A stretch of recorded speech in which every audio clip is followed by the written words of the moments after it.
webinar edukasi dengan Akmal Fauzan, Research Analyst dari PT Korea Investment Sekuritas Indonesia. Tapi sebelumnya kita disclaimer kayak biasa bahwa pembahasan saham di sini hanya bersifat sebagai referensi atau bahan pertimbangan, jadi bukan perintah beli atau jual karena setiap keuntungan dan kerugian itu menjadi tanggung jawab dari pelaku pasar modal. Bapak Akmal Fauzan merupakan seorang riset technical analyst di Korea Investment Sekuritas Indonesia. Meskipun berlatar pendidikan manajemen analisis pasar modal karena passion di bidang programming dan robotik, beliau memulai karir sebagai trainer coding dan robotik di Robotik Indonesia sejak tahun 2021 hingga 2023 dan memulai karir di pasar modal sebagai research assistant di tahun 2023 di GC Sekuritas dan saat ini menjabat sebagai research technical analyst dari Juli 2023 hingga sekarang. Baiklah, tanpa berlama-lama lagi kita akan membahas topik yang hari ini sebenarnya sangat-sangat menarik buat kita untuk mungkin menyaring-nyaring saham yang menarik ya. Jadi waktu dan tempat saya persilakan Fauzan untuk memulai webinar hari ini. Thank you. Thank you Ci. Kita mau cek sound dulu, kira-kira suara saya udah Oke, udah bagus. Oke.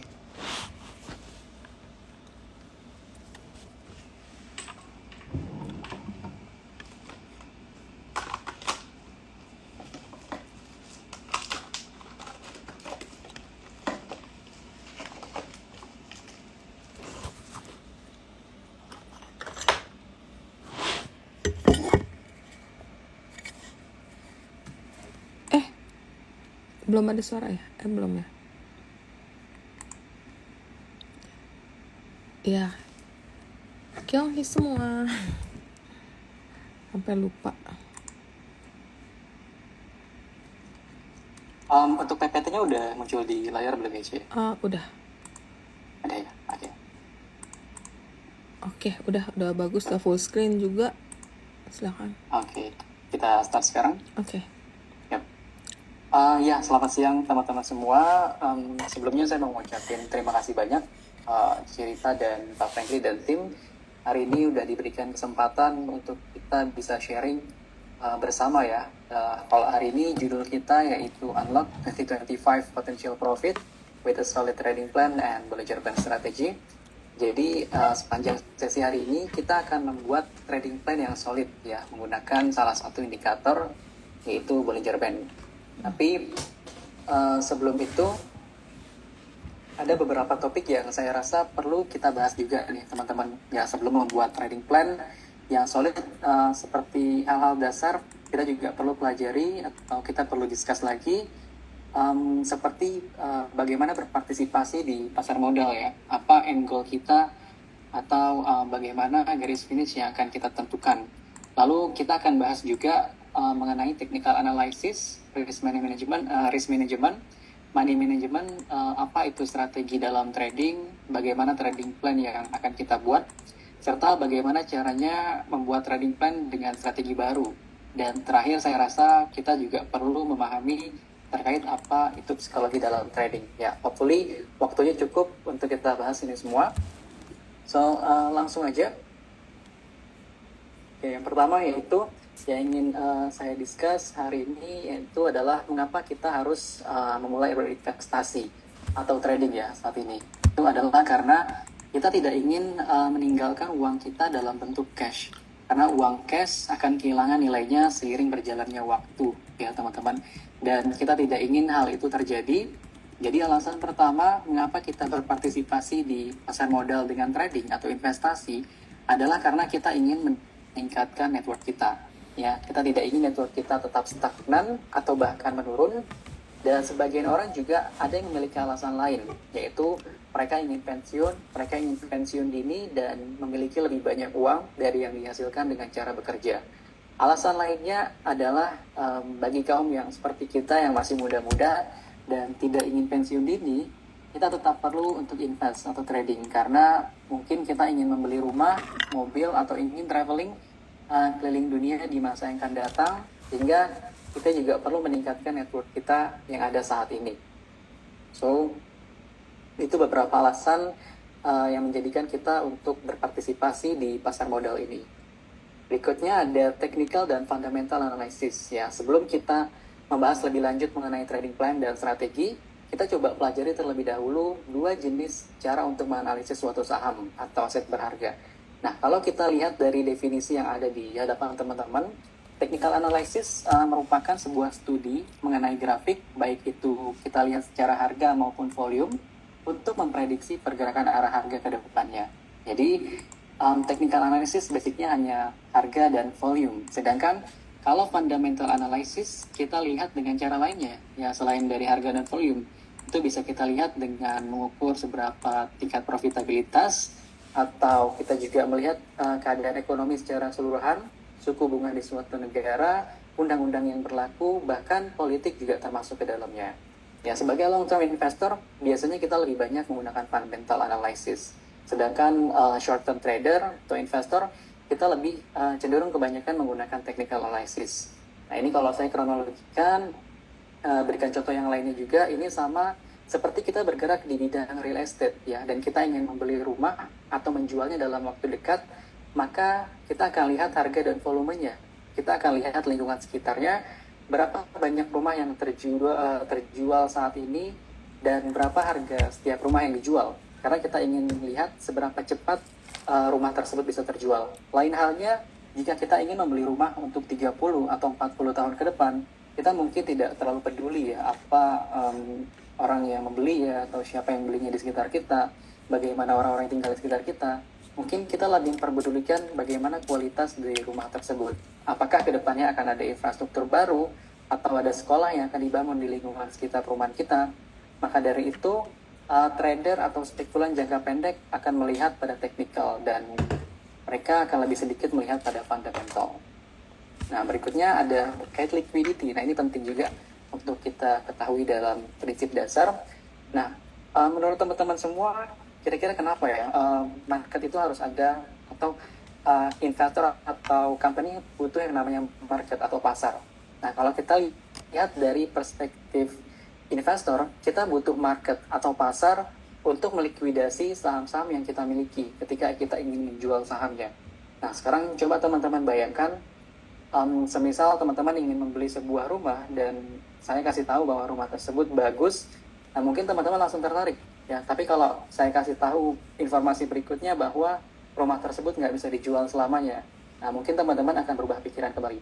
Maka dari itu, kita membutuhkan pasar. Ya, sebagai investor atau trader, kita ingin selalu ada pasar ketika kita ingin menjual saham, dan membeli saham, dan kita sudah hold beberapa periode tertentu yang sudah cukup bagi kita, dan kita ingin menjualnya, kapanpun juga kita bisa konversi saham tersebut menjadi cash. Nah, jadi suatu produk yang memiliki market biasanya cenderung memiliki valuasi yang lebih fair dibandingkan produk yang tidak memiliki market. Nah, dari perspektif perusahaan sendiri atau company, biasanya perusahaan yang biasanya perusahaan kalau ada market cenderung bisa memvaluasi sahamnya lebih tinggi dibandingkan ketika tidak ada pasar sama sekali. Karena jika tidak ada pasar, orang-orang akan kesulitan untuk membeli saham sebuah perusahaan. Maka dari itu, penting bagi perusahaan untuk memiliki pasar ya bagi saham-saham mereka. Nah, dari dua perspektif di atas dapat kita katakan bahwa likuiditas menggambarkan sejauh mana suatu aset ya atau surat berharga dapat dibeli atau dijual dengan cepat tanpa mempengaruhi harga tersebut, ya, atau tanpa mempengaruhi aset atau saham tersebut. Nah, jika kita dapat menjual saham tanpa mempengaruhi harganya, maka dapat dikatakan pasarnya liquid. Nah, jika kita ingin mengetahui apakah suatu saham liquid atau tidak liquid, kita bisa cek rata-rata volume transaksi. Nah, biasanya kita cek selama periode 3 bulan, 6 bulan, atau bahkan 1 tahun. Nah, berikutnya ada market efisiensi. Nah, ini juga cukup penting untuk kita ketahui dalam hal dasar sebelum kita membuat trading plan atau strategi. Jadi market efisiensi atau efisiensi pasar adalah sejauh mana harga saham mencerminkan semua informasi yang tersedia atau relevan. Ya, ketika ada orang yang bilang market atau pasar saat ini itu efisien, artinya dia mengatakan bahwa yang ada di pasar sudah mencerminkan informasi yang ada. Ya, sudah jelas semua produk atau saham yang ada di pasar itu efisien. Ya, ada saham yang tidak efisien, ada saham yang mungkin lebih efisien dibanding dengan saham yang lainnya. Lalu ada yang namanya market efficiency juga mengatakan bahwa mustahil bagi kita untuk mengalahkan pasar. Kenapa? Karena harga saham saat ini sudah merefleksikan informasi yang ada. Nah, kalau kita lihat dari 3 bentuknya, dari hipotesis ini, yaitu ada 3. Yang pertama ada weak form, lalu yang kedua adalah semi strong, dan yang ketiga ada strong efficiency. Nah, dalam bentuk yang efisiensi pasar yang lemah, nah hipotesis ini mengklaim bahwa harga historis saham di masa lalu itu sudah terefleksikan pada harga saham saat ini. Maka dari itu, analisa teknikal tidak dapat digunakan untuk memprediksi pergerakan harga dan mengalahkan pasar dalam hipotesis ini. Sedangkan dalam bentuk semi-strong, menyiratkan bahwa semua informasi publik yang beredar di masyarakat itu sudah tervaluasi ke dalam harga saham saat ini. Sehingga baik itu analisa fundamental ataupun analisa teknikal tidak dapat mencapai keuntungan yang lebih besar ke depannya. Sedangkan dalam bentuk strong efficiency itu menyatakan bahwa semua informasi, baik itu informasi publik maupun informasi private atau insider, itu sudah tervaluasi ke dalam harga saham saat ini.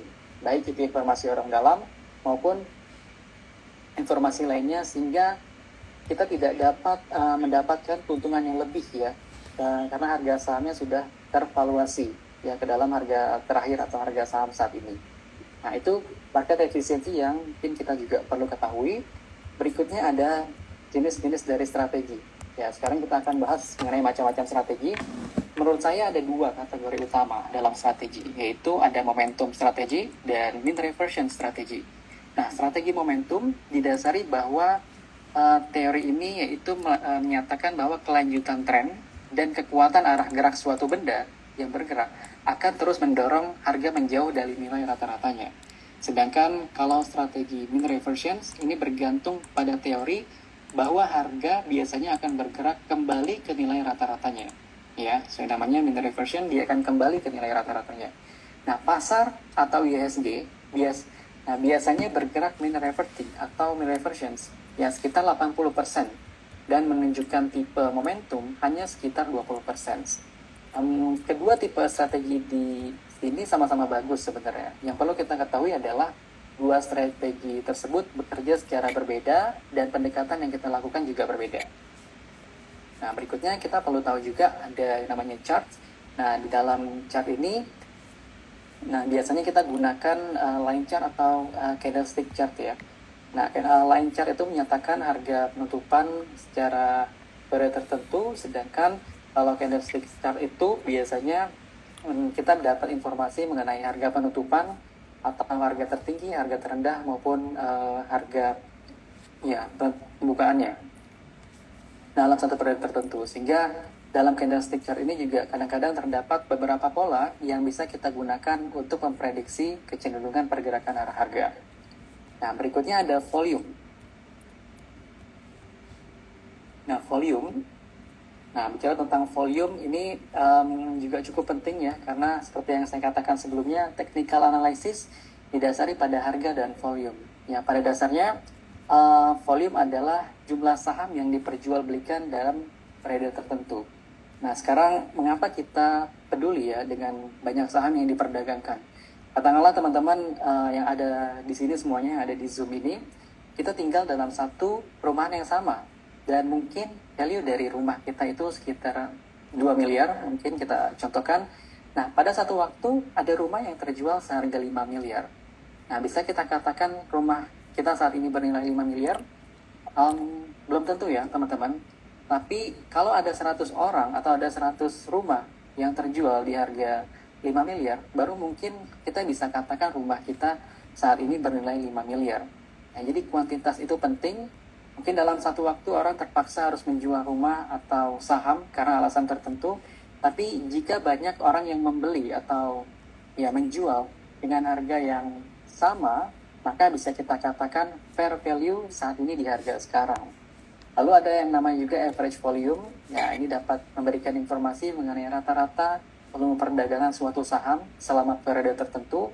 Dan ada juga yang namanya relative volume. Nah, relative volume ini memberikan kita gambaran seberapa besar volume perdagangan saat ini ya dibandingkan dengan nilai rata-ratanya. Contoh, jika saat ini saham diperdagangkan dengan volume transaksi 5 juta lembar, saham dan rata-rata volumenya 2 juta lembar, maka relatif volumenya adalah sebesar 2,5 kali atau 2,5 kali lebih besar ya rata-rata transaksi hari ini. Nah, sekarang kita akan belajar mengenai indikator yang kita sebutkan dalam judul kita hari ini ya, yaitu Bollinger Band. Nah, di Bollinger Band ini sebenarnya ini merupakan salah satu indikator yang termasuk ke dalam tipe osilator atau momentum ya. Kalau dalam strategi tadi termasuk ke dalam mean reversions. Nah, indikator ini dikembangkan oleh yang namanya John Bollinger pada tahun 1980-an ya di Amerika Serikat. Ada banyak sebenarnya indikator di luar sana, tapi pada dasarnya indikator itu dihitung berdasarkan harga dan volume dari sebuah saham. Untuk itu penting bagi kita untuk memastikan apakah indikator yang kita gunakan itu tepat dan konsisten berfungsi dengan baik untuk kita. Nah, pada pertemuan kali ini kita akan bahas lebih detail ya mengenai apa itu indikator Bollinger Band.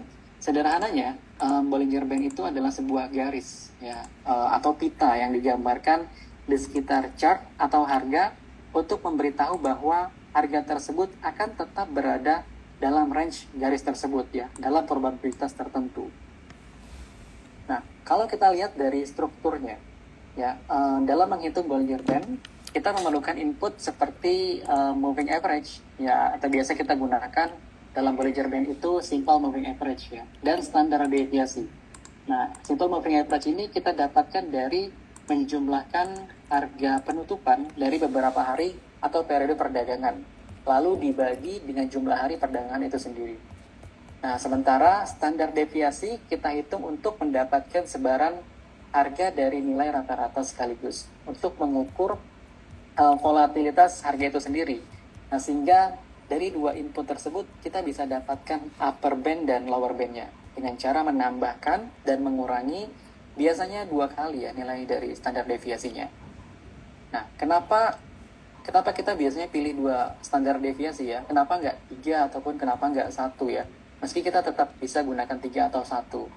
Nah, ide dari penggunaan 2 standar deviasi datang dari konsep yang namanya kurva normal distribusi. Ya, dengan menggunakan 2 standar deviasi, kita bisa mengcapture ya, atau kita bisa mendapatkan tingkat probabilitas sebesar 95%. Atau kemungkinan bahwa harga akan kembali bergerak di antara upper band dan lower bandnya sebesar 95%. Sehingga misalkan kita menggunakan 1 standar deviasi, kita hanya akan mendapatkan probabilitas sekitar 68%. Dan jika kita menggunakan 3 standar deviasi, kita bisa mendapatkan probabilitas 99%.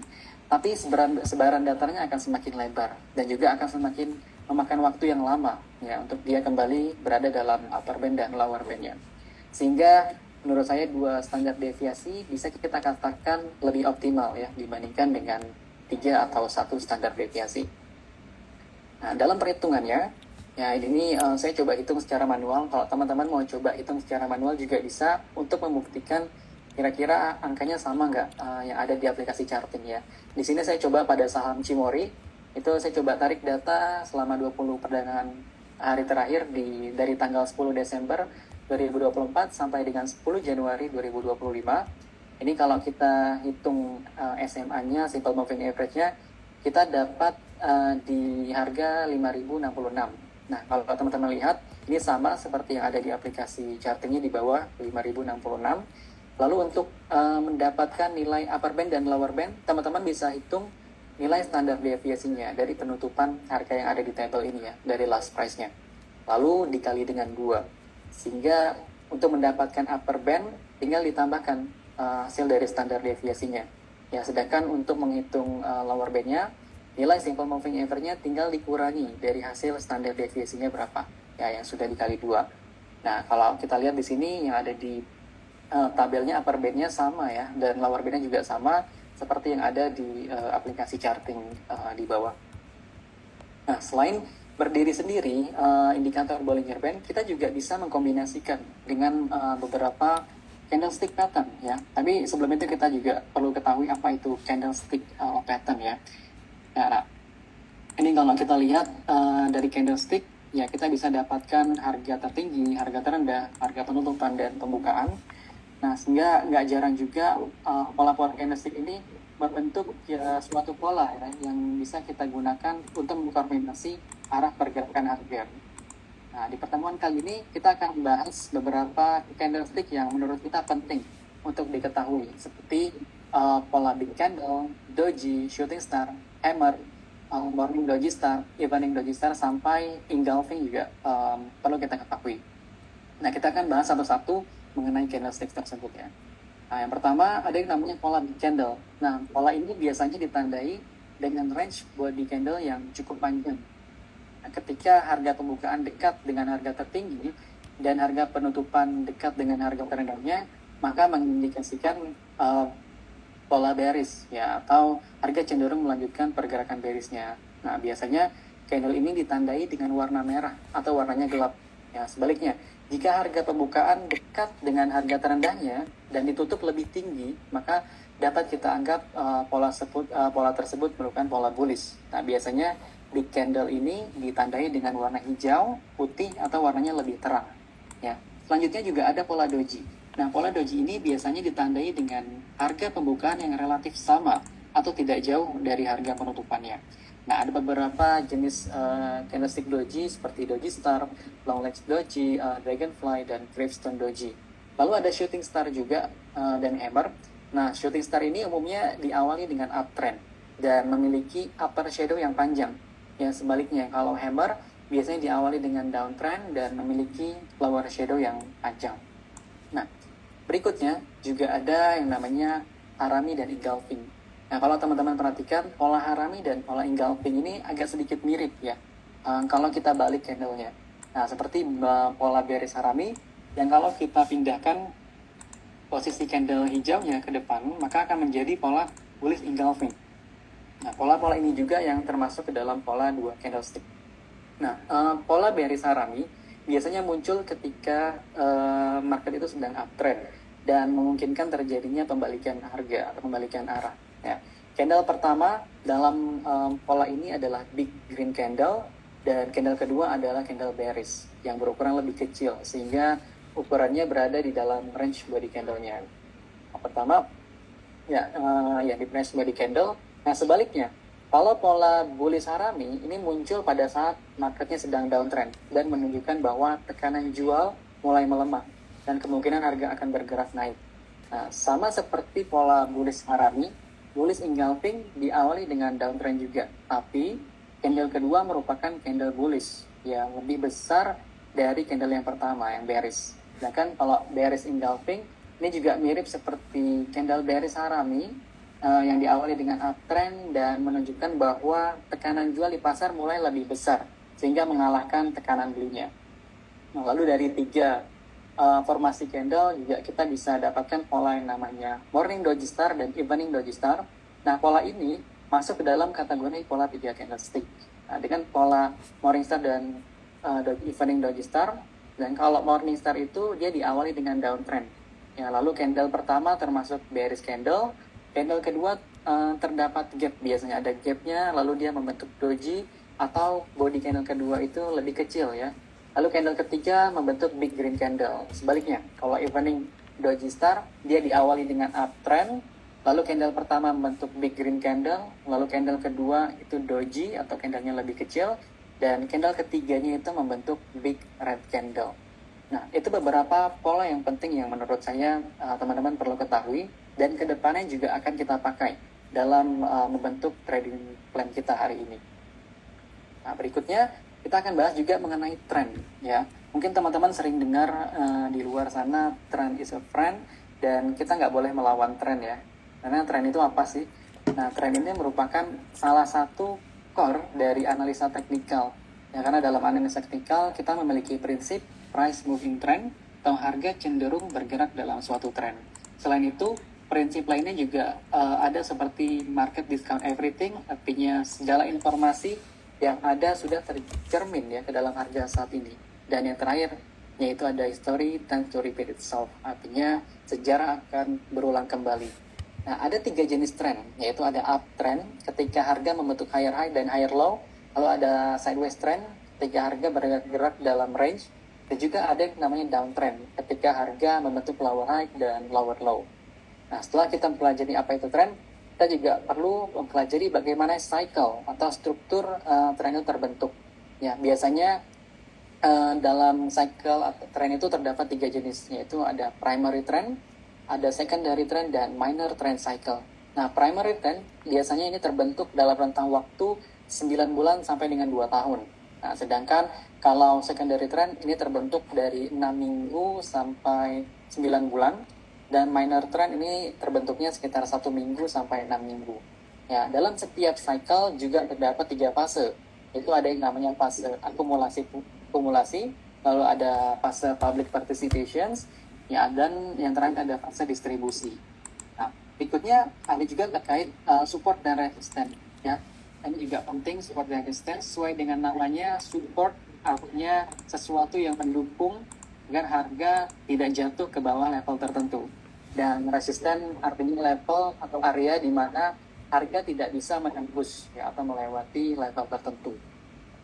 Nah, satu-satunya alasan mengapa terbentuknya support dan resisten, yaitu karena terdapat penjualan atau pembelian yang lebih besar atau lebih banyak pada harga tertentu, pada harga tersebut.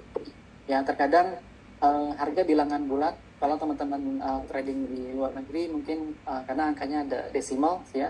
Nah, kadang angka bilangan bulat juga bisa jadi level support, ya, ketika kita berdagang atau melakukan trading.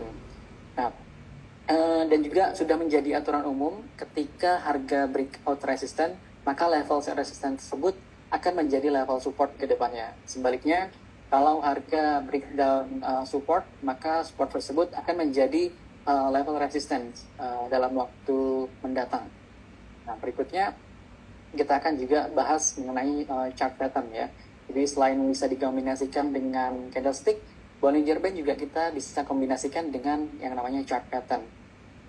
Nah, ada beberapa jenis chart pattern yang bisa kita gunakan, yaitu ada jenisnya ada reversal, lalu ada berlanjutan, continuation, dan dual functions, bisa berfungsi untuk reversal atau continuations. Nah, dalam setiap jenis chart pattern itu sendiri, ada beberapa pola chart pattern seperti yang namanya double top dan triple top, lalu ada juga head and shoulders dan inverted head and shoulders, lalu ada dalam continuation juga ada flag dan pennant, lalu ada triangle, rectangle, dan wedge untuk pola dual functions. Ya, kita akan bahas lebih detail di slide berikutnya. Nah, pertama ada pola yang namanya double top. Nah, pembentukan pola ini biasanya diawali dengan uptrend, kemudian membentuk dua puncak. Kalau di sini saya kasih angka 1 dan 2, itu puncaknya relatif sama, walaupun tidak simetris tapi relatif sama tingginya. Lalu pola ini dikonfirmasi ketika harga berhasil ditutup atau breakdown level support, ya, sehingga dia breakdown support yang menjadi neckline-nya. Sebaliknya kalau double bottom itu diawali dengan downtrend, kemudian membentuk dua lembah seperti nomor 1 dan 2, lalu dikonfirmasi dengan penembusan neckline-nya, ya, yang menjadi resistennya. Nah, lalu ada pola triple top dan triple bottom, teman-teman. Nah, ini mirip seperti double top dan double bottom, hanya saja triple top memiliki 3 titik puncak dan lembah. Nah, ini relatif sama, tidak harus sama persis, tapi kadang di market itu dia tingginya relatif sama, ya. Nah, untuk mengkonfirmasi pembentukan polanya. Lalu berikutnya ada dari reversals, ya, chart patterns. Nah, chart pattern ini juga familiar di mana terdapat 3 puncak, ya, untuk head and shoulders. Ya, nih puncak yang tengah itu lebih tinggi dibandingkan sebelah kanan dan kiri. Lalu penembusan garis neckline setelah membentuk puncak ketiga juga menjadi konfirmasi, ya, bahwa harga akan bergerak reversal ke depannya. Nah, kebalikannya, inverted head and shoulders ini diawali dengan downtrend, ya, dan membentuk 3 lembah yang dimana lembah yang di tengah itu lebih rendah, ya, dibandingkan dengan shoulders kanan dan shoulders kiri. Lalu pola ini dikonfirmasi dengan harga yang breakout neckline yang menjadi resistennya setelah berhasil membentuk 3 lembah atau 3 penurunan. Nah, target pembalikan arah yaitu sebesar jarak antara puncak atau lembah tertingginya. Nah, berikutnya ada cup and handle. Ini polanya mirip seperti cangkir dan dengan cangkirnya, ya.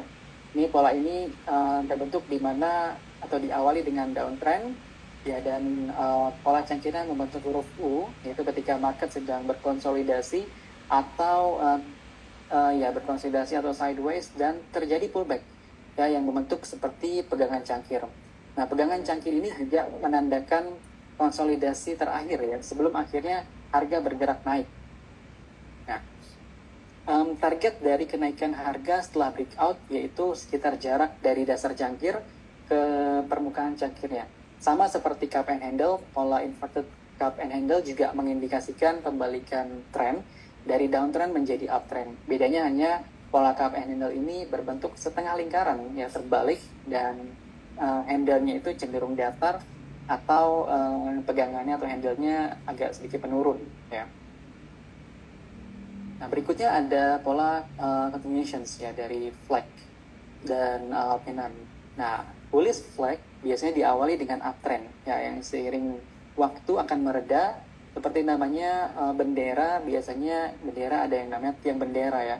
Nah, pembentukan tiang bendera atau flag pole biasanya terjadi ketika ada rally yang tajam ya, yang lambat laun mulai melemah oleh aksi take profit. Lalu sepanjang periode konsolidasi, harga akan membentuk puncak dan lembah minimal itu ada 4 kali ya untuk kemudian melanjutkan uptrendnya.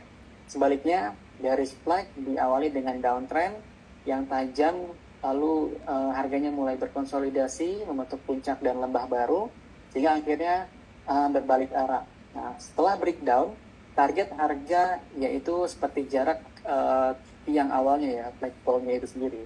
Lalu pola berkelanjutan berikutnya yaitu ada dari pennant. Nah, di sini seperti namanya ya, pola ini menjadi pola bullish dan ada juga pola bullish dan bearishnya.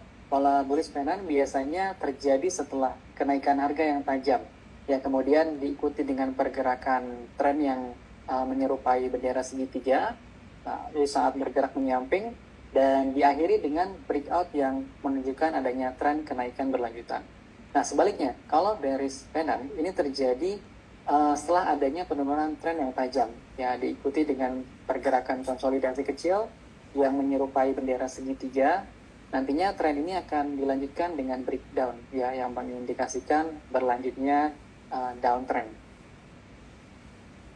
Nah, berikutnya ada chart pattern yang dual function ya, kita bisa gunakan untuk kembalikan arah ataupun untuk keberlanjutan dari tren. Yang pertama ada triangle.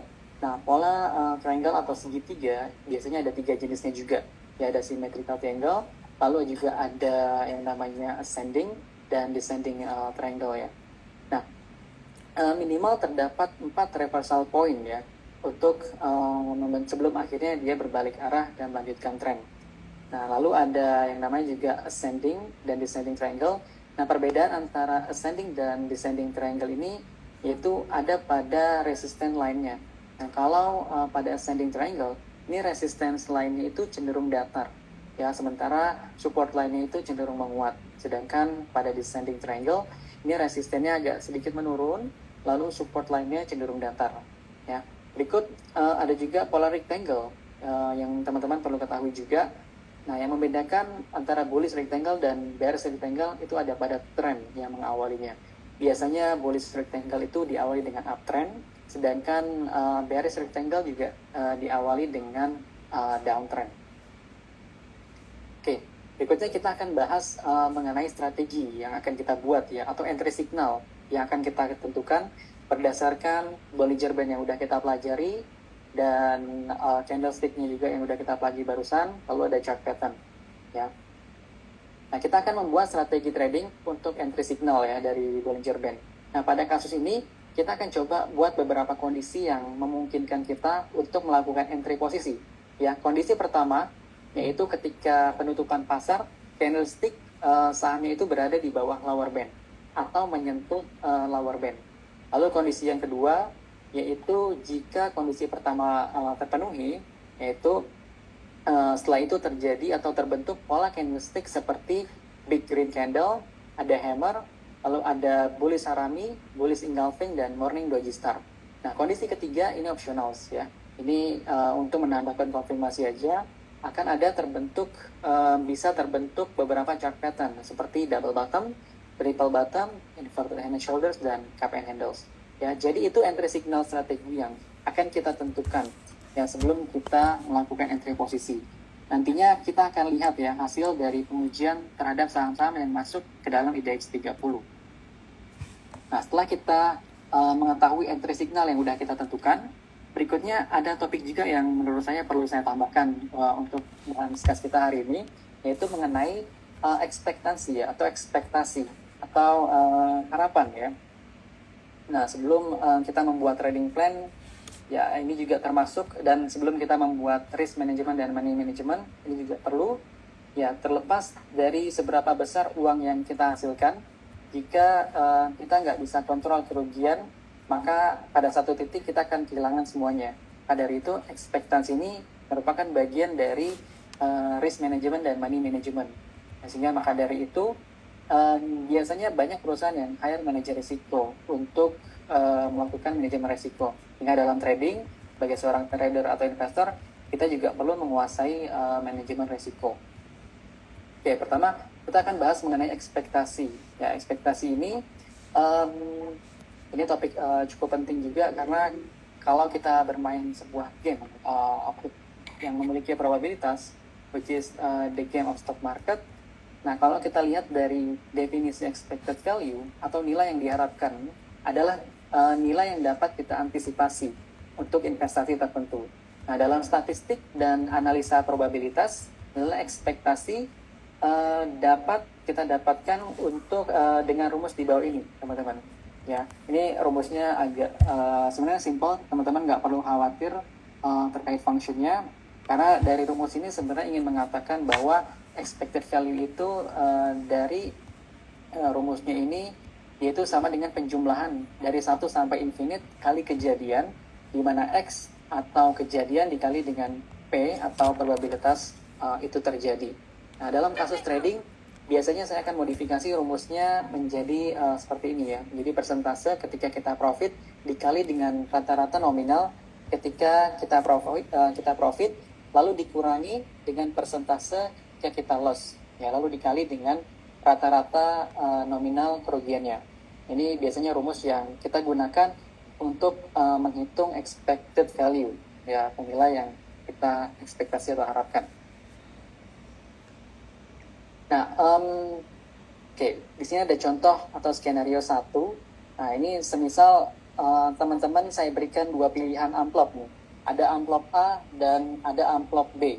Ya, di dalamnya sudah pasti yang amplop A itu ada 1 juta rupiah, sedangkan amplop B terdapat 11 juta. Ya, tapi probabilitasnya hanya 10%. Lalu saya hanya berikan 10 kali kesempatan untuk membagikan amplopnya.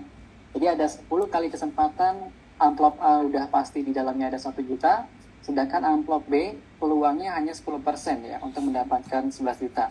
Nah, kira-kira dari kondisi di bawah ini atau di depan teman-teman akan pilih yang mana nih? Kalau dari expected value yang udah kita pelajari sebelumnya. Ya, teman-teman akan pilih amplop A atau amplop B ya, kira-kira.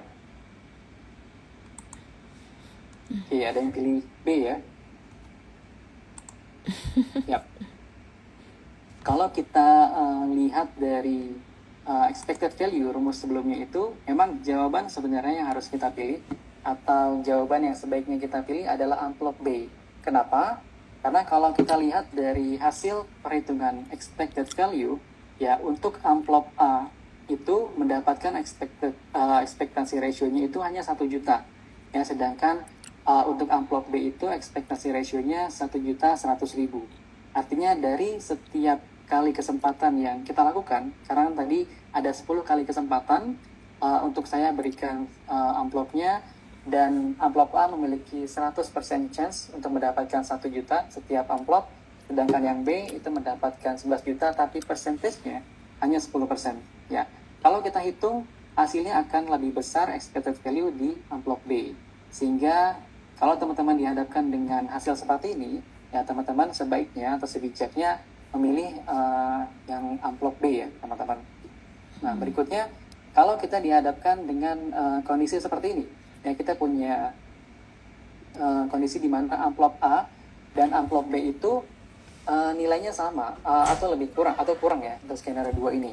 Jika amplop A itu 1 juta, setiap amplopnya, dan ada 10 kali kesempatan untuk diberikan, persentasenya 100%, dan amplop B itu ada 9 juta, tapi persentasenya 10% ya untuk mendapatkan 9 jutanya.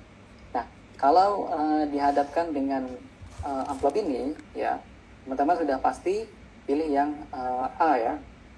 Kenapa? Karena kalau kita pilih yang B, itu nilainya lebih kecil expected value-nya. Ya, sehingga pastinya kita akan pilih yang A. Nah, berikutnya skenario ketiga yaitu di mana kita dihadapkan dengan dua kondisi yang sama nih expected return-nya, yaitu amplop A memberikan kesempatan 100%, 1 juta setiap amplopnya, dan amplop B itu memberikan kesempatan kita mendapatkan 10 juta.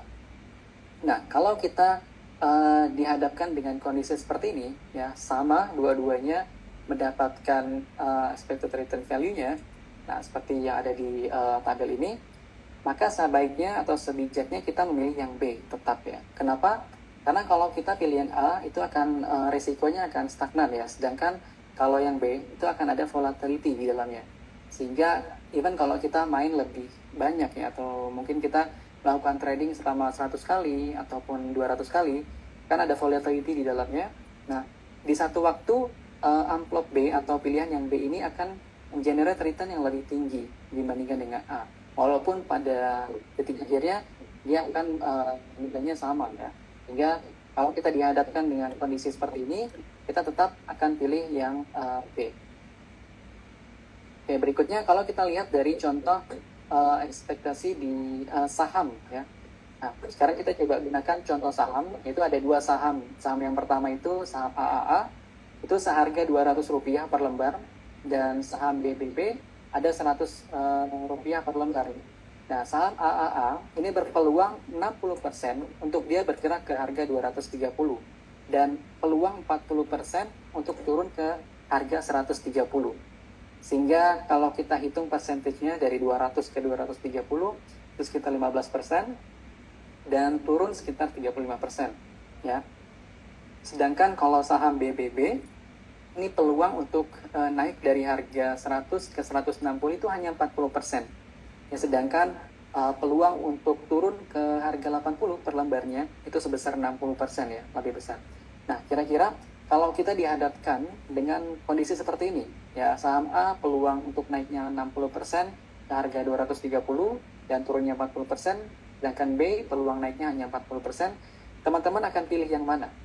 Teman-teman akan pilih yang saham AAA atau teman-teman akan pilih saham BBB? Oke, teman-teman boleh coba chat di bawah ya. Oke. Oke. Ya, jawabannya betul, kita akan tetap pilih yang B. Kenapa? Karena kalau kita lihat dari hasilnya di sini expected value-nya ya, kalau kita pilih yang A itu dia negatif ya expected value-nya. Sedangkan kalau yang B expected value-nya dia akan positif ya sebesar 12%. Nah, dalam menghitung atau memformulasikan saham dengan rumus-rumus seperti ini, kebanyakan kita menggunakan persentase. Ya, jadi teman-teman jangan terlalu pedulikan harganya, misalkan dari harga 100 ke 150 naiknya cukup tinggi. Kita tetap lihat persentasenya ya, tingkat return kenaikan berdasarkan percentage, bukan selisih harganya. Nah, topik berikutnya yang menurut saya juga penting untuk kita bahas yaitu terkait gambling dan educated betting. Nah, ini gambling dan educated betting ya, bukan antara gambling dan trading. Nah, ini juga cukup penting karena kita bermain dalam game probabilitas yang kita cukup perlu mengetahui apa perbedaan dari gambling dan educated betting. Nah, ketika kita melakukan sesuatu yang berhubungan dengan uang, ya melakukan investasi, membeli rumah, saham, atau segala sesuatu yang memiliki harga yang dapat bergerak, nah dapat kita consider sebagai gamble, kalau kita katakan dari definisi di PowerPoint ini. Nah, kalau kita lihat dari definisi gambling sendiri, itu merupakan kegiatan mempertaruhkan uang pada suatu peristiwa yang tidak terduga, atau tidak dapat dipahami, atau tidak dapat diprediksi. Sedangkan educated betting adalah kegiatan mempertaruhkan uang pada suatu yang dianggap memiliki nilai expected value yang positif, ya.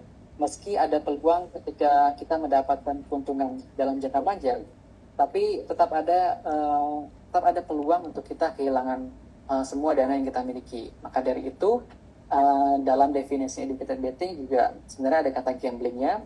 Nah, sebagai contohnya, di sini saya berikan satu permainan. Kalau teman-teman ada yang pernah ke kasino dan permainan roulette, ini dalam permainan ini biasanya terdapat 18 angka yang berwarna merah atau berwarna hitam. Ya, lalu biasanya juga ada tambahan ekstra warna seperti warna hijau. Ini bisa 2 atau 1 tergantung jenis permainannya.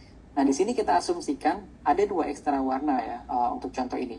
Nah, maka kita bertaruh $1 misalkan pada setiap warna merah, dan kita akan mendapatkan nilai expected value-nya negatif 5,3%. Ya. Sehingga dalam jangka panjang kita akan tetap kalah ya sebenarnya kalau kita memainkan permainan ini. Nah, maka dari itu teman-teman perlu ketahui apakah saham atau apakah pasar atau apakah permainan yang teman-teman mainkan itu memiliki expected value yang positif atau jangan-jangan negatif ya seperti ini. Kalau dia memberikan expected value yang negatif, in the long run teman-teman pasti akan kalah ya. Nah, matriks berikutnya yang perlu kita ketahui juga yaitu ada betting average dan win and lose ratio. Nah, betting average dan win ratio ini penting untuk mengukur kinerja seorang trader maupun kinerja trading plan yang dimilikinya.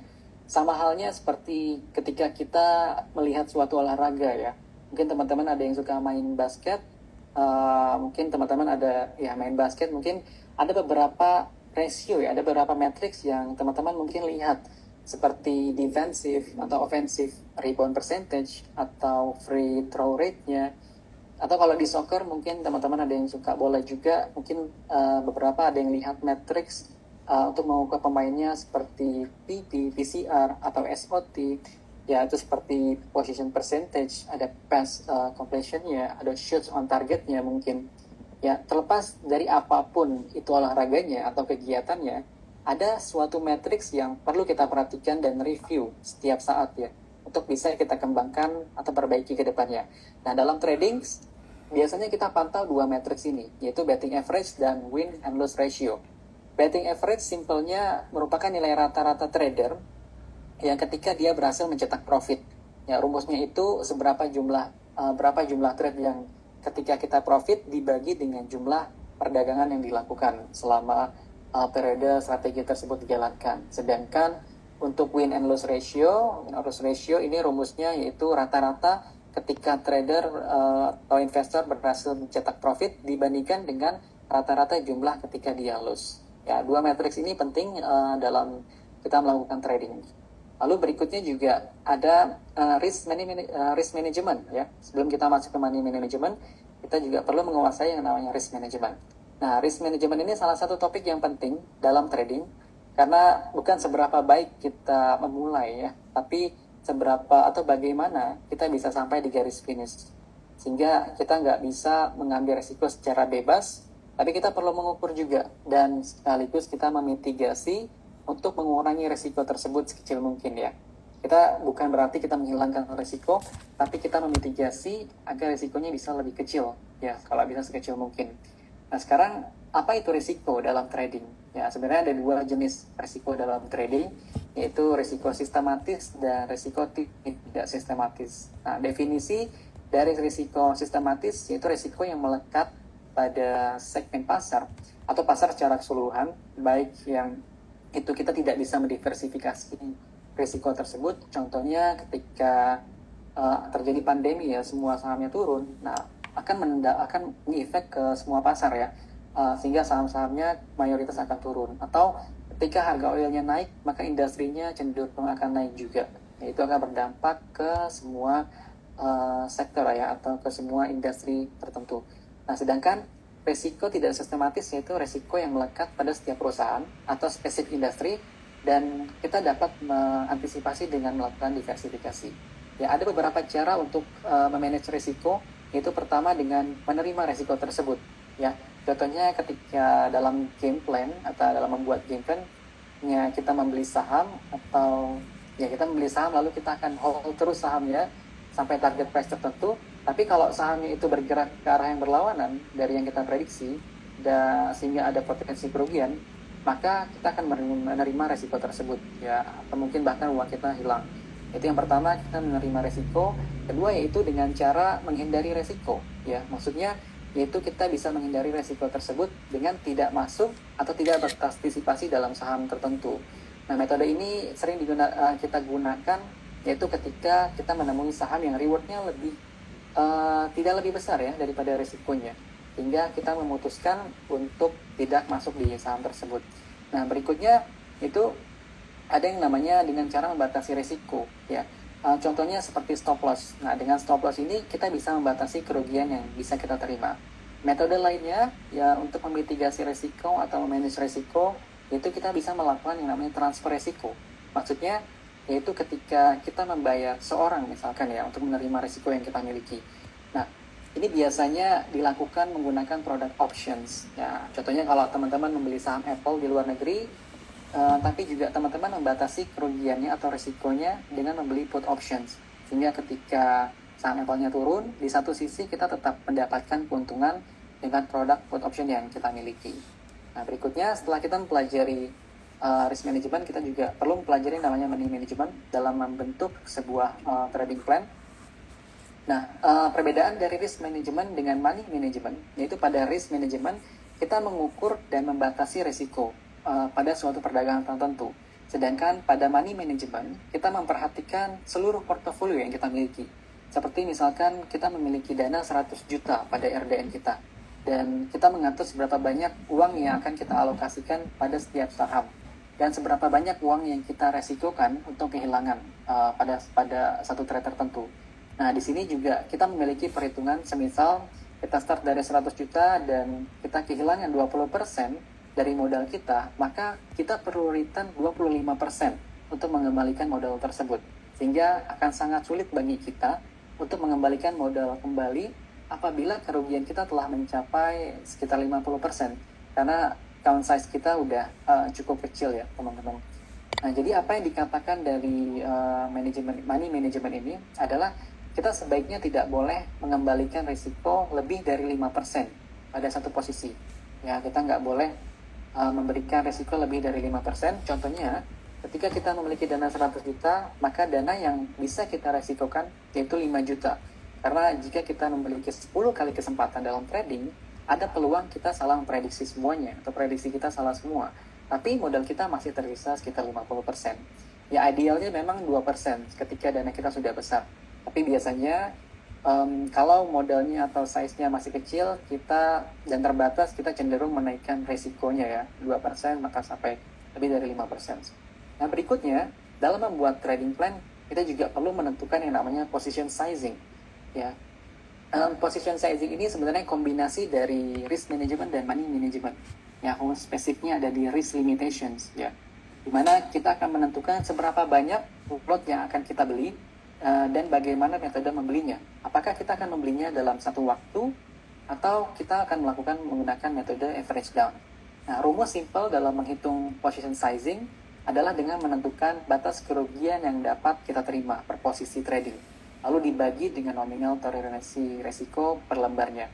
Nah, di sini saya udah buatkan template untuk teman-teman bagaimana menentukan position sizing. Jadi dengan template ini kita bisa mengatur berapa maksimal lot untuk saham, serta juga kita mendapatkan nilai rata-rata ya untuk melakukan strategi ini nanti. Nah, kita akan lihat bagaimana detail position sizingnya di file Excel-nya nanti, akan kita share screen juga. Nah, kita coba ke next slide dulu. Lanjutnya ada strategis ya. Nah, sekarang kita masuk ke topik strategi dan trading plan. Nah, sebenarnya apa itu strategi? Ya, dalam trading, strategi trading adalah sejumlah aturan yang telah ditentukan sebelum kita membuat keputusan dalam berdagang. Ya, mengapa kita butuh strategi? Kenapa kita nggak langsung trading aja ya ketika kita melihat saham yang bagus? Itu karena kalau kita langsung trading ya tanpa memiliki strategi yang sudah ditentukan, ya kita nggak akan tahu variabel apa yang sebenarnya bagus untuk kita dalam jangka panjang.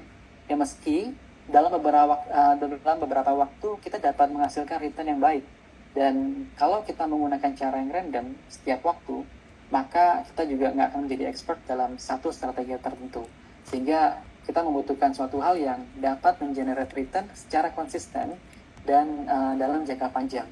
Ya, kita dapat memiliki strategi dalam hal apa aja, baik itu fundamental ataupun technical, hingga kita sudah Hingga ketika kita sudah memiliki strategi yang solid, ya kita bisa menjadi expert dalam menjalankan strategi tersebut. Nah, trading itu sebenarnya seperti olahraga, teman-teman ya, olahraga tingkat tinggi.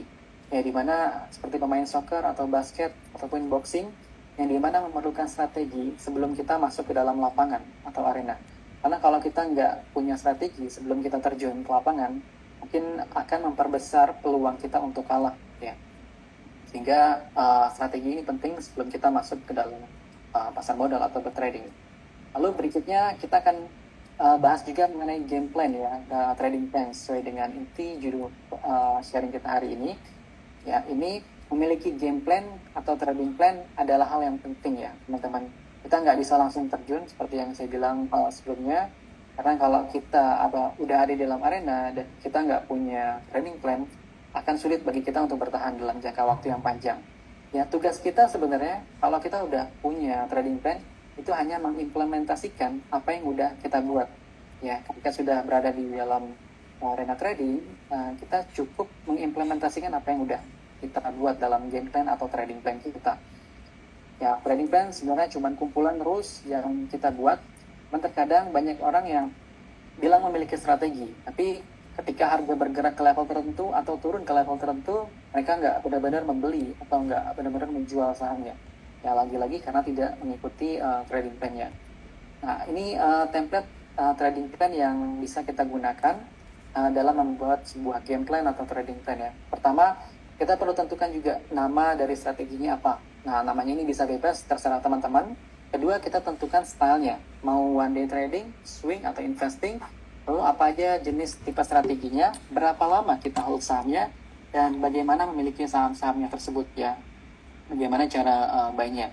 Lalu bagaimana entry signalnya, bagaimana cara kita masuk, dan kapan kita take profit, bagaimana cara take profitnya, bagaimana position sizingnya, di mana level stop lossnya, sampai hal apa yang bisa membuat kita tiba-tiba keluar ya, atau kita bail out aja dengan indikator tertentu. Nah, di sini saya udah buatkan untuk sesuai dengan strategi judul kita hari ini, yaitu Bollinger Band. Nah, untuk Bollinger Band trading plan-nya sendiri, yaitu stylenya namanya dulu saya namakan Bollinger Band Combination Strategy. Ya, stylenya adalah masuk ke dalam kategori swing trading.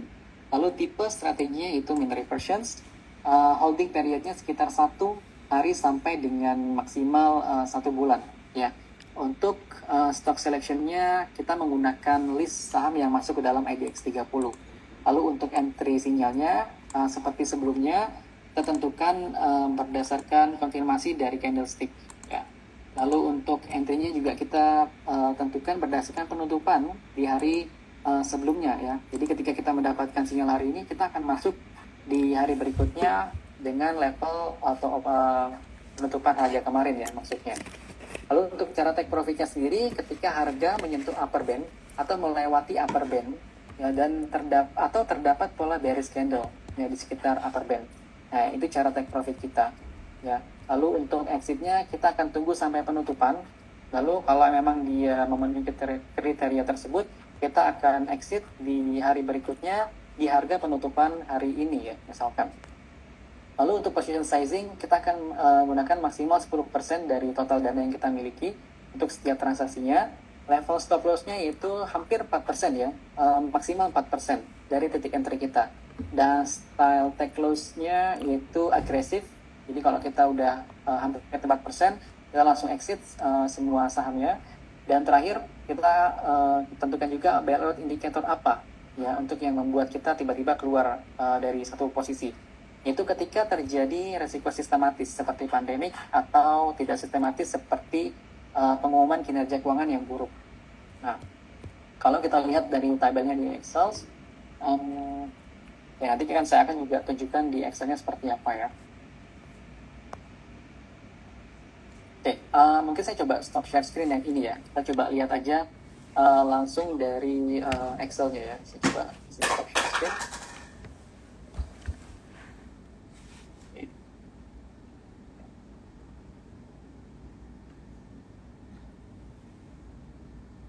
Oke, saya coba share screen Excelnya.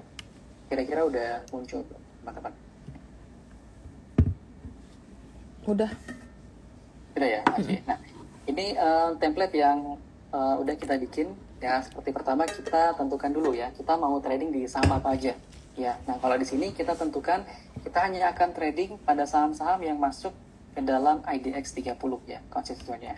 Tadi ada Asus sampai dengan Unilever. Nah, di sini kita coba simulasikan dengan periode 2023 sampai periode 2024 ya. Jadi selama 2 tahun ini, kalau kita menggunakan entry signal yang udah kita tentukan sebelumnya, ya ini saya juga udah rekap transaksinya dari tanggal yang pertama itu tanggal 3 Januari tahun 2023 sampai entry posisi terakhir kita yaitu di tanggal 24 bulan 12 2024 ya. Nah, kalau kita backtesting menggunakan strategi ini, menggunakan trading plan ini, kita mendapati beberapa hasil seperti ini. Ya, kita bisa generate return sekitar 25,25%. Ya, cuman sebelum itu kita coba lihat dari position sizing-nya dulu ya, teman-teman, seperti yang saya bilang sebelumnya. Nah, ini template yang bisa teman-teman gunakan untuk menentukan alokasi berapa lot ya saham yang kita bisa masuk. Ini di sini teman-teman cukup ganti aja yang warnanya coklat ya, seperti ini di NDF, dan modalnya juga teman-teman bisa custom. Kalau teman-teman ada 100 juta atau 200 juta, teman-teman bisa modifikasi. Ya, kalau dari template ini, teman-teman cukup ganti yang warnanya coklat ya. Nah, misalkan teman-teman beli saham INDF ya dengan modalnya 100 juta, ini udah otomatis karena kita tentukan 10%, dia akan posisikan di sini sebesar 10%. Nah, lalu untuk harganya, nah misalkan kita masuk di harga 9.075 ya. Nah, lalu kita perlu hitung karena kita mau di sini itu maksimalnya sebesar 10 juta ya. Kalau kita beli dia 12 lot, maka dia akan lebih dari 10 juta ya. Hingga kita bisa gunakan rumus namanya goal 6 seperti ini, market analysis. Nah, kita gunakan ini. Tinggal teman-teman ininya di total value-nya sebesar 10 juta. Dan mengubah jumlah lotnya. Nah, maka akan dapat lot pasti di bawah 10 juta atau maksimal 10 juta itu berapa lot. Ya, nah, teman-teman tinggal itu jadi 11 lot untuk memastikan. Ya, kalau 12 lot pasti dia akan lebih. Teman-teman bisa rubah di sini. Ya, ini kita menggunakan 10% untuk satu kali entry ya. Jadi kita tidak menggunakan average down atau entry kedua atau entry ketiga. Nah, jadi cukup satu posisi, kita masuk dan dia akan kasih kita berapa lot yang bisa kita beli ya. Lalu untuk take profitnya juga teman-teman bisa taruh di sini. Misalkan teman-teman TP di harga 10.000, dia akan langsung hitung berapa gainnya, dan stop lossnya juga bisa di sini. Ini udah include dengan buying fee-nya. Teman-teman bisa rubah misalkan untuk fee belinya 0,13% atau 0,15%. Teman-teman bisa ganti di sini ya, di buying fee dan selling fee ketika buy dan take profit ataupun stop loss. Nah, kita balik lagi ke PPT-nya ya. Nah, jadi ini template yang bisa teman-teman gunakan. Nah, kita lihat ya dari simulasi atau backtesting IDX 30 selama 2 tahun terakhir dari 2023 sampai 2024 hasilnya seperti apa. Kita coba balik lagi ke PPT-nya.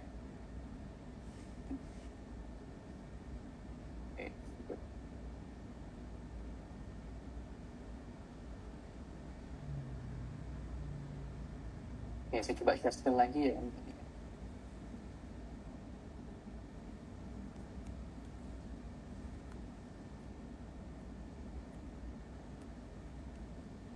Muncul ya.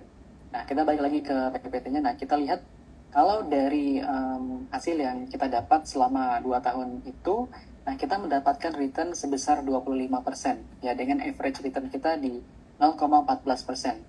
Nah, lalu total transaksi yang terjadi itu selama periode backtesting kita itu 186 kali, dan betting average kita mendapatkan nilai sebesar 52%. Tidak terlalu cukup tinggi memang, tapi masih di atas 50%. Dan with and loss ratio-nya kita itu kita dapat sekitar 1,66 kali. Nah, berikutnya kita juga lihat di sini ada yang namanya Sharpe ratio juga ya. Nah ini Sharpe ratio biasanya memang digunakan untuk long term investor untuk menganalisis performa suatu aset ya, atau investasi tertentu. Nah tapi saya coba modifikasi ini juga bisa kita pakai di trading plan kita atau di game plan kita untuk menghitung kinerja dari sebuah trading plan ya atau game plan. Nah dengan menerapkan matrix Sharpe ratio ke dalam trading plan kita, nah ini kita juga bisa dapat apakah strategi kita itu termasuk strategi atau trading plan yang bagus ya. Umumnya memang nilai Sharpe ratio yang di atas 1 udah bagus, atau di atas 2 juga cukup bagus ya. Nah, unfortunately di sini kita dapat Sharpe ratio sebesar 4,92 kali ya, hampir 5 kali ya untuk Sharpe ratio-nya. Dan average return untuk setiap transaksi yang kita punya itu di sekitar 0,17%, standar deviasinya 0,6%. Ya, memang dari average return tidak terlalu bagus, tapi masih positif ya teman-teman nilainya yang perlu kita highlight, dan Sharpe ratio-nya juga terbilang cukup tinggi. Nah, itu hasil yang kita bisa dapatkan ketika kita menggunakan trading plan menggunakan indikator Bollinger Band ya, strategi. Nah, sekarang gimana caranya kalau kita mau bikin strategi baru ke depannya? Ya, teman-teman misalkan punya ide apa dan mau bikin strategi baru seperti ini, bagaimana caranya? Nah, teman-teman bisa lihat beberapa deployment process yang teman-teman harus ikuti terlebih dahulu ya. Ini misalkan teman-teman ada ide ketika teman-teman trading, atau ketika teman-teman baca buku, atau ketika teman-teman ngobrol sama orang lain, teman-teman ada idea mengenai strategi tertentu. Nah, teman-teman bisa dapatkan atau summarize strategi itu terlebih dahulu, lalu teman-teman lakukan research ya. Apakah ada hal yang mendasari atau apakah ada hal tertentu sehingga kita membuat strategi itu berdasarkan idea. Lalu ketiga yaitu kita melakukan backtest, karena tugas kita sebagai seorang trader atau investor sebenarnya bukan mencari strategi yang bekerja dengan baik ya, tapi tugas kita sebenarnya menentukan apakah strategi yang kita lakukan berfungsi atau tidak ya. Kalau memang strateginya nggak bagus, kita pindah ke strategi yang lainnya dan melakukan backtest juga ya. Nah, untuk melakukan backtest, teman-teman bisa coba download datanya, atau teman-teman bisa lakukan programming, atau teman-teman juga bisa langsung terapin di chartnya langsung ya, di aplikasi charting. Lalu langkah keempat, teman-teman bisa lakukan menggunakan akun demo dulu sebelum terjun ke akun real, ya, lalu dianalisa. Kalau memang hasilnya bagus, kita bisa lanjut ke langkah berikutnya, ya, langkah ke-6. Ya, itu menggunakan account real. Tapi kalau memang hasilnya nggak bagus, belum perform, belum optimal, kita bisa balik lagi ke langkah keempat ya, melakukan paper trade-nya dulu. Lalu langkah kelima yaitu kita melakukan analisa setiap hasil trading ya. Kalau backtestnya bagus, kita bisa lanjut lagi. Lalu kita lanjut ke tahap terakhir yaitu scale up. Nah, di tahap scale up ini kita misalkan udah dapati satu strategi yang bagus teman-teman. Nah, teman-teman bisa menambahkan modal ya untuk strategi tersebut, sehingga ketika modal yang didapat untuk strategi tersebut bertambah, nah teman-teman bisa generate return yang lebih besar. Ya, kita punya beberapa strategi yang bagus, nah kita bisa menempatkan modal-modal kita di setiap strateginya. Nah, berikutnya juga yang materi yang terakhir yang ingin saya sampaikan adalah mengenai psikologi ya dalam trading. Nah, karena kenapa mengatur psikologi ini juga penting ya dalam trading. Nah, apakah sepenting itukah psikologi dalam trading, bahkan sampai lebih penting dari risk management, technical analysis, ataupun strategi yang solid? Bisa saya katakan iya ya, karena nggak peduli seberapa hebat kita dalam analisa teknikal atau fundamental, ketika kita nggak bisa handle emosi dalam trading, kita cenderung tidak mengikuti arahan dari trading plan yang udah kita buat ya. Ada beberapa alasan juga mengapa orang tidak bisa menangani emosi mereka. Itu salah satunya ketika kita mengabaikan topik ini ya, dan terlalu fokus pada strategi. Nah, ada beberapa studi mengenai psikologi yang membantu kita dalam trading. Salah satunya yang menurut saya menarik yaitu ada dari studi yang namanya confirmation bias atau bias konfirmasi. Nah, bias konfirmasi sendiri itu adalah sebuah bias di mana kita mencari informasi untuk mengkonfirmasi keyakinan kita. Contohnya dalam keseharian kita yaitu misalkan kita nggak suka makan sayuran atau kita nggak suka makan daging. Lalu kita coba Google dan akhirnya kita menemukan beberapa alasan ya, mengapa sayuran atau daging nggak baik bagi tubuh kita. Dan kita cenderung mempercayainya ya bagi beberapa orang. Nah, biasanya bias ini juga berdampak dalam trading.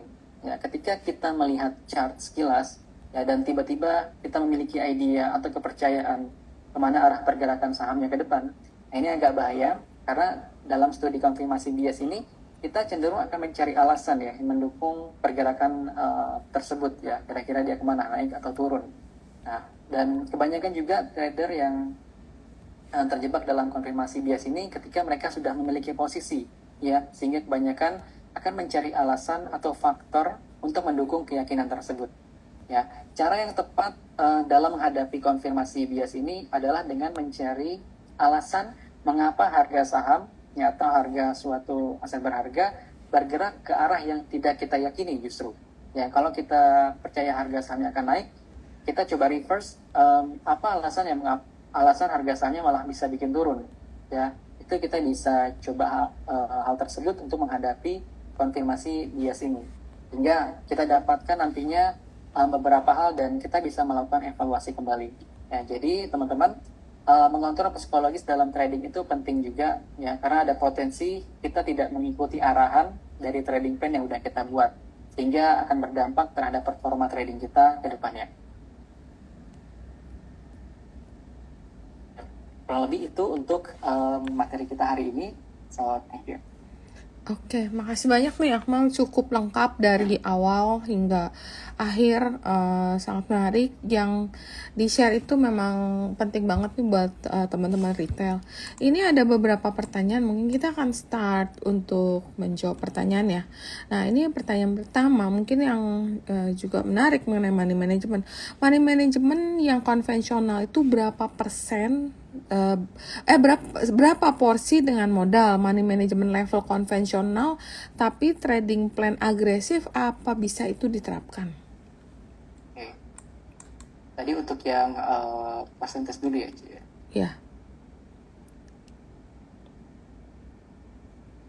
Oke, kita coba pindah ke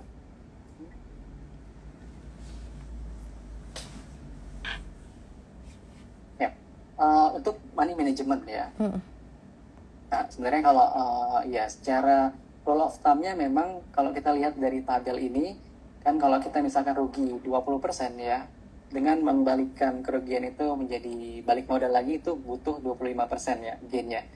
Nah, sebenarnya batasannya itu sebesar 5% ya untuk setiap posisi. Ya, jadi kita nggak boleh lebih dari 5% rule of thumb-nya memang. Nah, idealnya sebenarnya 2% batasannya ya, maksimal. Cuman karena berdasarkan perhitungan di percentage gain required to make back-nya losses-nya back, terus kita menggunakan 5% ya. Sehingga kalau kita gunakan 10%, ya kita gunakan 10%, kita kasih trade setiap 10 kali aja, dan 10 kalinya salah, nah kita akan kehilangan semua dana kita ya. Tadi yang kedua terkait ini ya, masih money management. Iya, money management level konvensional tapi trading plan-nya agresif. Nah, ini bisa nggak diterapin? Nah, agresif mungkin dalam hal take loss-nya atau entry-nya nih. Biasanya kalau agresif itu mungkin mereka masuknya biasanya lebih berani kali ya, lebih atau mungkin juga emang sih ini serba kurang jelas sih, apakah agresif dalam penggunaan dana atau agresif harga udah tinggi tetap dikejar gitu loh. Mungkin kita akan coba mungkin kita coba kalau misal harga udah tinggi dan mereka tetap masuk berdasarkan risk profile yang udah tinggi gitu. Risk profile-nya ceritanya tinggi nih harga. Contoh misalnya saham data yang udah arah 3 hari, 4 hari gitu masih mereka masuk. Tapi dia money managementnya konvensional nih kayak gitu. Apa itu bisa diterapkan? Sebenarnya bisa-bisa aja kita terapin misalkan 50% ya. Jadi kita udah punya posisi, terus kita mau kejar lagi ya, berarti average up ya, kita nambah posisinya lagi ya. Kadang-kadang gini, yang sering aku temuin bukannya average up, mereka memang udah antara udah jualan atau belum pernah punya barang, tapi itu FOMO gitu loh, karena semuanya pada ngomongin, wah kalau nggak beli nggak tahan, padahal harga saham itu udah naik berhari-hari. Tetap kita punya investor retail ini banyak sekali yang kayak FOMO, harga udah tinggi pun tetap dikejar gitu loh, tanpa menghiraukan potensi koreksi gitu. Nah kalau kayak gitu kan boleh dibilang cukup berani ya, agresif ya. Ya, memang untuk agresif ataupun pasif ya sebenarnya balik lagi ke risk profile-nya investor ya. Cuman kalau dalam case ini bisa aja kita coba kejar ya harganya dan kita masuk ya. Cuman teman-teman balik lagi harus tentukan dulu strategi tradingnya seperti apa ya, game plan tradingnya seperti apa. Kalau teman-teman punya strategi trading yang emang kalau ada saham yang lagi naik signifikan terus teman-teman kejar ya, misalkan, nah teman-teman harus coba dulu nih, jangan cuma di satu saham, tapi mungkin coba 10 ataupun lebih 20 ataupun 30 saham yang kasusnya sama seperti ini ya. Nanti kalau teman-teman udah dapat datanya ya, misalkan teman-teman ada saham yang naik signifikan sebanyak 10 atau 20 kali. Nah, teman-teman udah dapat angkanya tuh. Oh, ternyata 60% dari totalnya kalau saya ikut masuk ke saham itu ada peluang masih akan berlanjut nih sahamnya. Sehingga kita bisa menentukan posisi kita. Tapi itu belum menentukan di mana level kita entry kita ya. Maka dari itu, kalau teman-teman baru sekali dapat saham yang bagus, terus teman-teman langsung masuk, nah, menurut saya ada baiknya teman-teman coba uji dulu nih. Kalau saham yang tiba-tiba naik signifikan, itu bisa kita jadikan strategi juga sebenarnya. Ya, jadi nggak cuma trading plan dari Bollinger Band, tapi itu juga sebenarnya bisa kita jadikan suatu ide untuk strategi ya. Sebenarnya saham-saham yang naik signifikan. Nah, teman-teman harus cek dulu. Minimal menurut saya 10 kali ya, atau 20 kali saham-saham yang seperti itu. Nah, nanti teman-teman pasti dapat titik arah harganya nih. Oh, ternyata kalau saham yang tiba-tiba naik 10% nih pada pembukaan, atau naik tiba-tiba 15%, atau mungkin di atas 5% deh, itu cukup signifikan. Nah, nanti teman-teman pasti dapat rata-rata baiknya kita entry di area mana ya. Nah, nanti kalau teman-teman udah punya data itu dan teman-teman punya conviction buat masuk, nah teman-teman bisa agresif untuk masuk di level atau di saham itu ya, dengan menggunakan strategi itu. Nah, cuman kalau teman-teman belum punya datanya, teman-teman belum pernah backtesting dengan strategi itu, saya rasa teman-teman perlu lakukan research dulu atau backtesting dulu. But in case kalau teman-teman dapat satu kali sahamnya, nanti dia akan masuk seperti yang materi yang udah tadi saya bilang terkait bias konfirmasi ya. Ya, kita dapat satu saham yang tiba-tiba naik tinggi nih. Nah, cenderung kita akan cari alasan-alasan lainnya yang untuk mendukung sahamnya bergerak naik ya. Kita akan cari mungkin news positifnya, hingga kita mengabaikan news-news yang negatif atau rasio-rasio yang sebenarnya bisa membuat sahamnya buat turun juga ya. Untuk entry-nya bisa kita tetap entry, cuman balik lagi teman-teman harus punya datanya dulu nih ya. Kalau belajar dari Bollinger Band ini, dari indikator ini, kita lihat di sini berikutnya. Nah, kalau dari trading plan yang udah punya kita dari Bollinger Band ini, entry terbaiknya itu ketika di closing price-nya. Ya, jadi ketika kita udah mendapatkan sinyal untuk beli, untuk buy, nah entry price-nya itu terbaiknya itu ketika berada di level closing price-nya di harga kemarin. Nah, teman-teman bisa terapin seperti ini juga. Nih, ya, tapi teman-teman perlu buat trading plan-nya dulu. Minimal ada poin-poin seperti ini, ada strategi, style, holding period, sampai dengan daily indicator. Ya, dari sini teman-teman bisa dapat conviction apakah teman-teman mau agresif ataupun teman-teman bisa buy on weakness jangan-jangan nanti. Ya, dari situ mungkin teman-teman bisa dapat insight-nya. Cuman kalau langsung entry saya rasa cukup danger juga ya. Kalau teman-teman baru dapat satu kali kesempatan untuk entry dan langsung entry, nah untuk percentage-nya mungkin masih sama seperti sebelumnya, lebih baik menggunakan sebesar 5% alokasi dana untuk satu entry tersebut ya, di satu saham. Nah, ini balik lagi sebenarnya seberapa besar size-nya teman-teman, tapi memang cenderung kalau yang account-nya size-nya masih ini, memang resikonya kadang lebih kita naikkan ya. Dan kalau size-nya udah besar, saya rasa teman-teman keep di 5% ya, kalau bisa 2% untuk batasi risikonya, karena ini penting juga untuk risk management. Ini seperti kiri. Oke. Terus ini juga banyak yang minta nih untuk file Excel sama Boleh boleh. PPT-nya. Boleh Nanti kita titip ke share juga. admin ya, nanti kita akan Oke. share. Ah, Oke. Terus Teman-teman bebas juga untuk ubah nanti di Excel-nya atau oh, PowerPoint-nya. oke. Terus sebenarnya dia ada yang nanya saham, tapi mungkin kita akan bahas dulu untuk materi dulu ya. Untuk Boleh. scalping baiknya pakai chart yang berapa menit dan indikator yang dipakai tuh apa? Untuk ini Scalping. scalping ya. Nah, Ya, untuk scalping memang kita bisa pakai time frame ya. iya. Ya, untuk time frame kita bisa coba di time frame sekitar 1 jam. Biasanya kalau scalping saya gunakan 1 jam atau hourly ya, hourly chart untuk scalping. Nah, karena dan ini tergantung sahamnya juga sebenarnya. Dan biasanya kalau yang saya lakukan itu saya batasi dengan saham-saham yang masuk ke dalam indeks 80. Nah, untuk time frame-nya saya biasa gunakan hourly. Ya, hourly karena hourly chart pattern-nya dan candlestick pattern-nya lebih terbentuk menurut saya dibandingkan dengan time frame yang lebih kecil. Sehingga biasanya kita gunakan hourly chartnya untuk scalping. Terus kalau indikator yang direkomend apa aja? Oke, dari indikator kita bisa gunakan RSI salah satunya untuk lihat volatility-nya. Dan Bollinger Band sebenarnya juga bisa kita gunakan ya. Atau mungkin kita langsung ke charting app-nya gitu. Iya. Ya, saya coba stop loss share dulu Oke. stop loss. Saya coba share sedikit ya.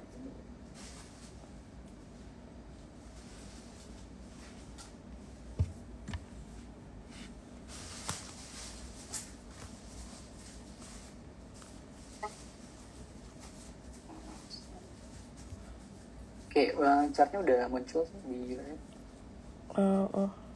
Udah. ada ya.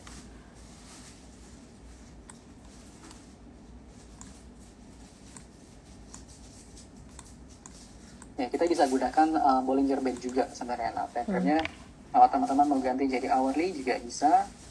Hourly seperti ini. Saya coba yang lain ya. Oke, ini RSI kita keep. Nah, misalkan teman-teman pakai Bollinger Band, ya seperti yang tadi kita katakan. Cuman kalau di trading plan kita kan time frame-nya itu kita gunakan daily ya, karena kita mau lihat jangka waktu yang panjang dari dua tahun terakhir, dan kita gunakan daily dan tipe kita juga swing ya 1 sampai 1 bulan, 1 hari sampai 1 bulan. Nah, misalkan kita gunakan yang hourly ya teman-teman. Nah, teman-teman bisa gunakan juga konsep yang sama, tinggal kita ganti stylenya aja ya, mau scalping, one day trading atau swing atau long term. Nah, teman-teman bisa ganti tipe trading plan-nya aja ya, cuman yang lainnya bisa di keep. Nah, misalkan teman-teman dapat sinyal seperti ini ya, ada dari FG ya. Nah, kalau dari trading plan yang kita punya, kita coba set, tadi kan kita bilang untuk resikonya itu kita batasi di maksimal 5%, 4%, sorry. Nah, kalau kita masuk di area ini ya, nah ini sebenarnya bukan entry kita, meski harganya bergerak naik, cuman karena bukan entry kita coba skip ya. Nah, misalkan di sini, nah ini salah satu pola untuk kita bisa entry juga nih, kalau kita ngikutin trading plan yang tadi udah saya bilang. Nah, ini ada between candles ya, dan dia menyentuh lower band-nya. Ya, meski dia nggak tembus ke bawah, tapi dia menyentuh lower band-nya. Nah, teman-teman bisa masuk. Nah, kapan kita masuknya? Di candle setelahnya atau di closing candle yang ini ya. Nah, kalau teman-teman ikuti ini, teman-teman bisa masuk di level ini ya, di sekitar harga 915. Ya, di sini teman-teman bisa masuk, dapat barangnya. Dan kita batasi resiko kerugiannya itu di sekitar 4% ya maksimal. Jadi harga terendahnya itu di sekitar 880. Lalu stop loss take profitnya, ya tadi stop lossnya udah kita tentukan. Nah, take profitnya ketika dia menyentuh upper band-nya seperti ini. Nah, ini dia menyentuh upper band-nya, dan kita bisa pasang take profitnya di sekitar level ini ya, 945. Ya. Jika dia menyentuh upper band-nya. Atau kita juga bisa pasang take profitnya di candle setelahnya, ya setelah di closing 925 di candle berikutnya kita bisa pasang area take profitnya. Jadi profit yang kita dapat sebenarnya cukup minim ya kalau kita lihat dari case ini. Jadi itu untuk entry-nya. Jadi bisa kita gunakan untuk scalping ya teman-teman. Indikator umum. Indikator lainnya juga teman-teman bisa pakai RSI seperti ya untuk lihat sahamnya ya, volatility-nya, dan MACD juga biasanya saya gunakan untuk analyze beberapa saham untuk hourly recommendations, tapi kebanyakan ya saya gunakan volume, RSI, dan MACD. Beberapa untuk konfirmasi juga kadang saya gunakan Bollinger Band.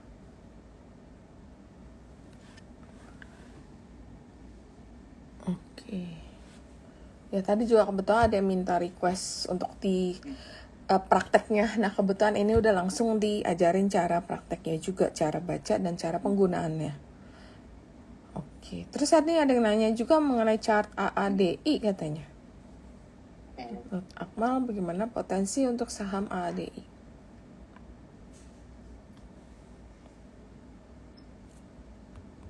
Yep. Nah ini AADI kalau kita lihat dari ini ya, kalau kita lihat dari indikator teknikalnya yang hourly ya, dari hourly, memang kalau terakhir itu dia ada sinyal bearish sebenarnya. Ini kita lihat dari MACD-nya, dia ada menentukan yang namanya dead cross di area overbought. Nah, terus juga RSI-nya dia sebelumnya berada di atas level 70, dan setelahnya dia breakdown ya level 70, dan ini confirmation untuk dia bergerak turun ya atau downtrend.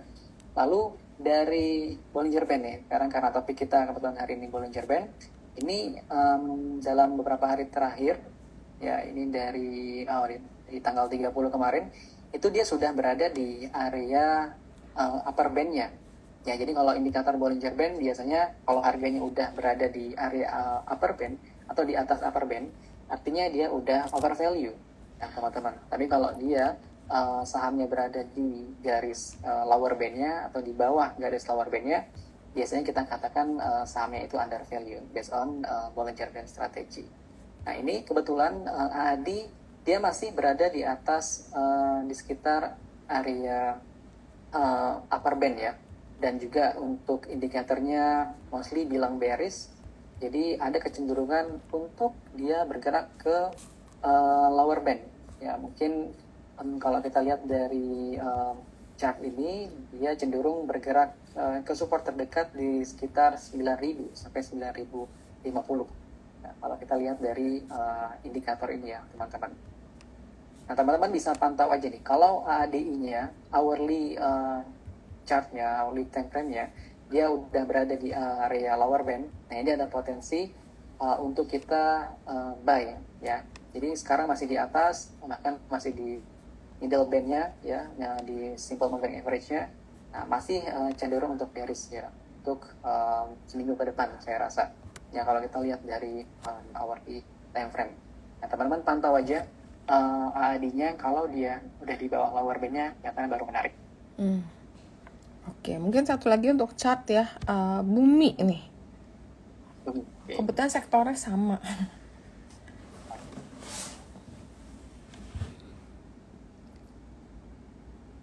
Untuk Bumi, nah ini berbeda dengan sebelumnya ya. Kalau kita lihat Bumi ini dari MACD-nya, ini ada potensi untuk dia membentuk golden cross ya di sini. Dia udah di area over sold, dan dari momentumnya juga kelihatannya masih cenderung fluktuatif. Ya momentumnya belum terlalu bilang untuk meningkat atau untuk bullish. Tapi dari Bollinger Band, kalau kita tambahkan indikator Bollinger Band, ini dia berada di sekitar area di bawah SMA, Simple Moving Average, dan berada di area lower band. Nah, ini menarik saya rasa untuk Bumi. Mungkin kalau teman-teman ada yang mau masuk, bisa di sekitar ini ya, di level lower band-nya mungkin ya. Mungkin di 116 ya teman-teman. Nah, teman-teman juga bisa batasi resikonya kalau teman-teman masuk di sini. Kalau kita lihat dari trading plan yang kita punya, nah teman-teman bisa batasi maksimal resikonya di level 112 ya, stop loss-nya. Lalu target profitnya di berapa? Target profitnya bisa di sekitar upper band-nya di sini di 123 ya. Dari trennya memang masih minor trennya masih downtrend, cuman dari indikatornya sudah ada mulai indikasi untuk buy dia bilang nih. Nah, teman-teman perlu pantau aja. Kalau kita ikutin trading plan, kita akan masuk ketika dia udah berada di level lower band-nya ya. Batasi kerugiannya sebesar maksimal 4% dan take profitnya kita pantau ketika dia berada di area upper band-nya. Nah, ini cukup menarik Bumi dibandingkan dengan Adi tadi. Iya, benar. Oke, mungkin sekarang aku masuk ke technical dari IIE ya, karena waktu kita udah jam 14.31. Sebentar ya, bikin sharing. Oke, untuk teman-teman minggu ini kira-kira saham apa yang menarik? Mana ya? Oke, sekali lagi disclaimer kayak biasa. Nah, IHSG kan kemarin terkoreksi di sekitar FR 78,6 di 7035. Jadi IHSG itu berpotensi rebound lanjutan dan IHSG itu berpotensi menuju resisten up channel di 7430. Indikator super trend sudah mengkonfirmasi sinyal beli, tapi ini kalau bullish skenario ya. Nah, kalau bearish skenario untuk IHSG itu gagal break resistance down channel di 7325. Jadi IHSG itu potensi koreksi lanjutan dan akan menuju support down channel di 6710. Minervini trend skornya adalah 2 dari 8. Dan untuk rotasi sektor yang improving adalah IDX Infra, hanya IDX Infra. Dan IDX Tech itu kayak kehilangan momentum walaupun masih di leading, tapi dia turun ke sini ke bawah. Kemudian yang weakening dari IDX Prop itu turun ke weakening. IDX Energi ada di leading ya, walaupun dia di border. Nah, kemudian IDX cyclical, industry, finance, dan non-cyclical itu ada di weakening, dan IDX trans, basic, dan IDX health ini ada di lagging. Kalau yang daily, itu kita bisa lihat IDX basic, trans, sama finance nih yang coba naik nih. Kelihatannya banking nih mulai coba bangkit. Kemudian leading IDX energi agak sedikit terkoreksi. IDX tech ini sama kayak kehilangan momentum mulai turun ke bawah. IDX Prop masih mencoba untuk bertahan, dan weakening ada infra dan health-nya. Kemudian yang lagging ada cyclical sama non-cyclical dan IDX industry. Nah, kalau energi kira-kira saham apa yang menarik ya yang ada di sini? Yang weekly berarti ini akan agak lama ya, maksudnya nggak short term. Ada yang coba bangkit nih, kelihatannya juga improving. Ada Bumi, RMKE, kemudian ada Pegas, ITMG. Nah, tapi yang ada di leading tapi juga agak turun, agak mulai kehilangan napas nih kelihatannya. Raja mulai agak turun walaupun masih di leading. Petro juga masih ada di leading. Kemudian BP, Bayan, Hits itu ada lagi naik ke leading, dan Dewa itu mulai turun, kayak mau turun ke weakening. Kemudian yang weakening itu ada Bumi, ada Lead, ada Energi. Yang lagging itu ada RMKO, ada Doit, ada Harum, ada Adaro, Toba, Games, MBSS, PTBA, ABMM. Yang infra ini yang improving friend, dan yang naik nih lumayan nih sebenarnya. Tapi ini weekly ya, ini ada Brand, ada CMNP, kemudian yang ada Tebik, ada MTEL, dan weakening ada Total, ada POWR, ada XL, Arko, dan NRCA. Yang lagging ada PGO, Jasa Marga, TOWR, Jekon, SSIA, The Gikin, Adi, PTPP. Nah, kalau saham yang menarik, BRIS ini menguat dan break point B di 2480. Karena break level tersebut, maka BRIS itu berpotensi kembali rally menuju PR set kerepetan di 3320. Rekomendasi teknikal adalah buy area bisa dilakukan di 2980 hingga 2840, target 13140, target 2 3320, dan stop lossnya 28. Ini menarik ya dari risk and rewardnya. Kemudian ada BBNI bertahan di support 46 dan potensi rally lanjutan menuju target inverted head and shoulder di 5250 dan last high 5450. Buy area bisa lakukan di 4880 hingga 47, target 15000, target 5250 dan stop loss yang 46. Kemudian ada MAIN ini rebound dan akan tes resisten di 800.